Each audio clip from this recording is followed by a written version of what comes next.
2024 के विधानसभा चुनाव में क्या जेबीकेएस ईचागढ़ विधानसभा के किस तरह से लोगों में उमंग है और क्या वहाँ पे जो भ्रष्टाचारी छुपी हुई है वो सब चीज़ों को जेबीकेएस क्या उजागर करेगी। लोगों का ये सवाल हमेशा ही खड़ा होता आ रहा है। जी हाँ, चाहे वो कोई भी नेता मंत्री हो, सब अवैध खनन का शिकार है और अवैध खनन से बहुत सारे पैसा को अपने पॉकेट में डाल रहे हैं। तो क्या वो सब चीज़ों का उजागर होगा और जेबीकेएस किस तरह से वहाँ दावेदारी कर रहा है ईचागढ़ विधानसभा में? क्या जयराम महतो का लोग वहाँ पे सत्ता में आ पाएंगे? क्या वहाँ पे विधायक बन पाएंगे कोई भी जेबीकेएस का आदमी? सारी चीज़ों को हम जानने का प्रयास करेंगे, देखते रहिए। जेबीकेएस हर एक जगह पे दावेदारी कर रहा है और आज हम सीधे तौर पर बात करेंगे ईचागढ़ विधानसभा की तरफ से कि ईचागढ़ विधानसभा के लोग आखिर चाहते क्या हैं। 2000 ईस्वी में हमारा जो राज्य झारखंड अलग हुआ, उसके बाद ईचागढ़ विधानसभा में कितना विकास हुआ है। इस बार जेबीकेएस जिस तरह से हर एक जगह पर दावेदारी कर रही, लोगों का जो है आशा और उम्मीद कहीं ना कहीं बढ़ता हुआ दिख रहा है। तो हम उस चीज़ों को आप तक बारीकी से रखने का प्रयास करेंगे कि ईचागढ़ विधानसभा में किनको उम्मीदवार उतारा जा सकता है और किन किन मुद्दों के साथ वहाँ पे उम्मीदवार जीतते हैं। उन सारी चीज़ों को आप तक हम पहुंचाने का कोशिश करेंगे और जेबीकेएस का किस तरह से लहर है ईचागढ़ विधानसभा में वो जानने का प्रयास करेंगे। आपको पता ही होगा कि ईचागढ़ विधानसभा के तमाम लोग जो हैं हमेशा ही एक्टिव देखने को मिलते हैं जेबीकेएस के प्रति। जी हाँ, बीते दिन अगर हम कोल्हान की बात करें तो कोल्हान क्षेत्र में जिस तरह से लोगों का भीड़ को एक अलग दिशा देने को लेकर ईचागढ़ का एक अहम भूमिका भी रहा था और उस भीड़ को देखने के बाद खरसवां हो या चाहे रांची हो, चाहे कहीं भी हो, लोगों में चर्चा और परिचर्चाएं बिल्कुल बनी हुई है। तो जेबीकेएस का क्रेज कहीं ना कहीं भीड़ जब उमड़ रहा है तो लोगों का जो मेंटलिटी है हमेशा चेंज हो रहा है। चाहे वो आदिवासी मूलवासी हो, कोई भी समाज के लोग हो, किसी भी जाति धर्म से आते हो, लेकिन जेबीकेएस के प्रति जो है रुझान लोगों का बढ़ता जा रहा है। ऐसा हम इसलिए कह रहे हैं कि बीते दिन जब हमने एक सिख समाज के लोगों का भी इंटरव्यू लिया था तो उनके प्रति जो है जेबीकेएस का प्रति एक पॉजिटिव भाव को रखा उन्होंने। सीधे तौर पर हम उन सब बातों को छोड़ते हुए हम बात करेंगे ईचागढ़ विधानसभा में। ईचागढ़ विधानसभा में इस 23 सालों में कुछ नहीं अलग हुआ है जो होना चाहिए। ना विस्थापित लोगों को सही से हक अधिकार मिला, ना सही से कुछ और हुआ। सड़क की स्थिति देखोगे तो फिर वही रहा जो 23 साल में वही चलता जा रहा है, घिसा पिटा चलता जा रहा है। तो अब ईचागढ़ वासी क्या चाहते हैं कि इस बार तो हम सत्ता में पलटवार करेंगे और सत्ता में चेंज करने की बात कह रहे हैं। जी हाँ, ईचागढ़ में बड़े बड़े कदावर नेता हैं, चाहे तो सविता महतो की करें, चाहे तो हरेलाल महतो जी का करें। आंसू से बीते इलेक्शन में उन्होंने अपना दावेदारी किया था, लेकिन 18,000 वोट से महज वो हार गए थे। लेकिन आंसू का क्रेज और बीजेपी का क्रेज और जेएमएम का क्रेज के सामने जेबीकेएस किस तरह से टिक पाएगा, ये जानने लायक बात होंगे। और जेबीकेएस के पास ना तो धन है ना कुछ और है, खाली उसके पास है तो जनता का जनबल है।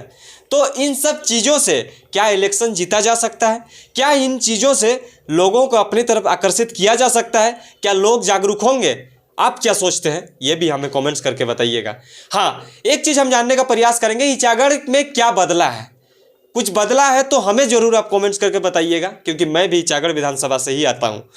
अगर हम बीते 2019 का इलेक्शन को देखें और अब तक अगर हम 23-24 साल का झारखंड बना और तब से अगर हम सविता महतो जी के कार्यकाल को भी देखें तो ज़्यादा कुछ नहीं हुआ है। युवाओं में उतना ज़्यादा उमंग नहीं है, युवाओं को उतना ज़्यादा रोजगार नहीं मिला है, ना सड़क अच्छा हुआ है ना कुछ और हुआ है। हाथियों का दंश जो है हमेशा ईचागढ़ वासी झेलते आ रहा है। ये सब कितना दिन चलेगा? अगर सही जगह पे सही चीज़ का यूटिलाइज किया जाए तो लोग अपने आप अपने तरफ अट्रैक्ट होंगे। लेकिन आज के डेट में क्या हो रहा है कि लोग जो है दूसरे पार्टियों को छोड़कर जेबीकेएस का दामन थाम रहे हैं।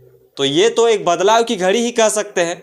अब दूसरी बात अगर वहाँ पे बात करें ईचागढ़ में ये भी देखने को मिलता है कि स्वतंत्र रूप से जो पार्टी जो लोग खड़े होते हैं उनको भी जीत हासिल हो जाता है। हालांकि वो पैसे की बल से या दारू मुर्गे की बल से जीतते हैं ये तो नहीं पता, लेकिन जीता जा सकता है।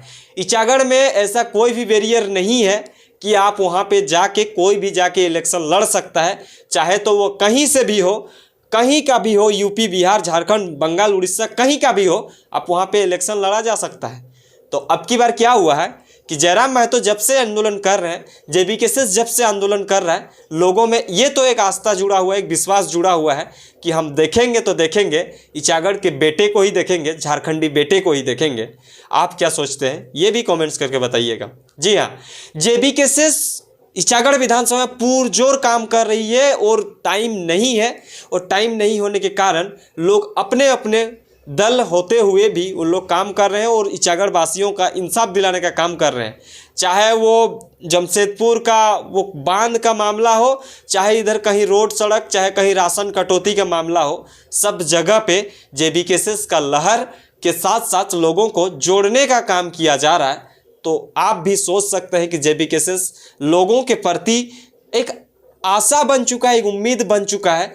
आप क्या सोचते हैं ये कमेंट्स करके बताइएगा। जी हाँ, इचागढ़ में अगर विस्थापितों का साथ किसी को भी मिल जाता है तो वहाँ पे उसका सत्ता बैठ जाता है, लेकिन विस्थापितों का जो मत है वो सीधे तौर पर जेबीकेएसएस यानी कि जयराम की तरफ है। जेबीकेएसएस झारखंडी भाषा खतियन संघर्ष समिति जयराम महतो कहते हुए नजर आते हैं कि मेरा उदय ही हुआ है झारखंड को बचाने के लिए। तो विस्थापितों का दंश को कब तक लोग झेलेंगे वो तो 2024 में पता चल ही जाएगा। बाकी आप क्या सोचते हैं इसके बारे में ज़रूर बताइएगा। इचागढ़ विधानसभा की बात करें तो हमेशा ही करप्ट लोग ये करते हुए नजर आते हैं, बालू की अवैध ढुलाई करते हैं। इतना ज़्यादा हाईवे ले लिए हैं कि साला हर एक चीज़ को, मतलब बालू का एक कौन तक नहीं छोड़ने का उन लोग कसम खा लिए। शायद रात रात भर बालू का अवैध खनन होता है और लोगों तक वो पैसे जाता है, और वो गरीब जो है वो गरीब ही है, जो अमीर बनता जा रहा है वो अमीर ही है। देखने लायक ये बात होंगे, क्या बालू का खनन वहाँ पे रोक सकता है? माफियाओं का कहर जो है वो क्या रोक सकता है? अगर जेबीकेएसएस अपना दामन वहाँ पे थाम सकता है, जेबीकेएसएस अपना लहर अगर वहाँ पे बढ़ा सकता है, जेबीकेएसएस अगर वहाँ पे लोग अपने तरफ से मजबूत होंगे तो ज़रूर से ये सब चीज़ कम हो सकता है। कहीं ना कहीं ये आशा लोगों में है।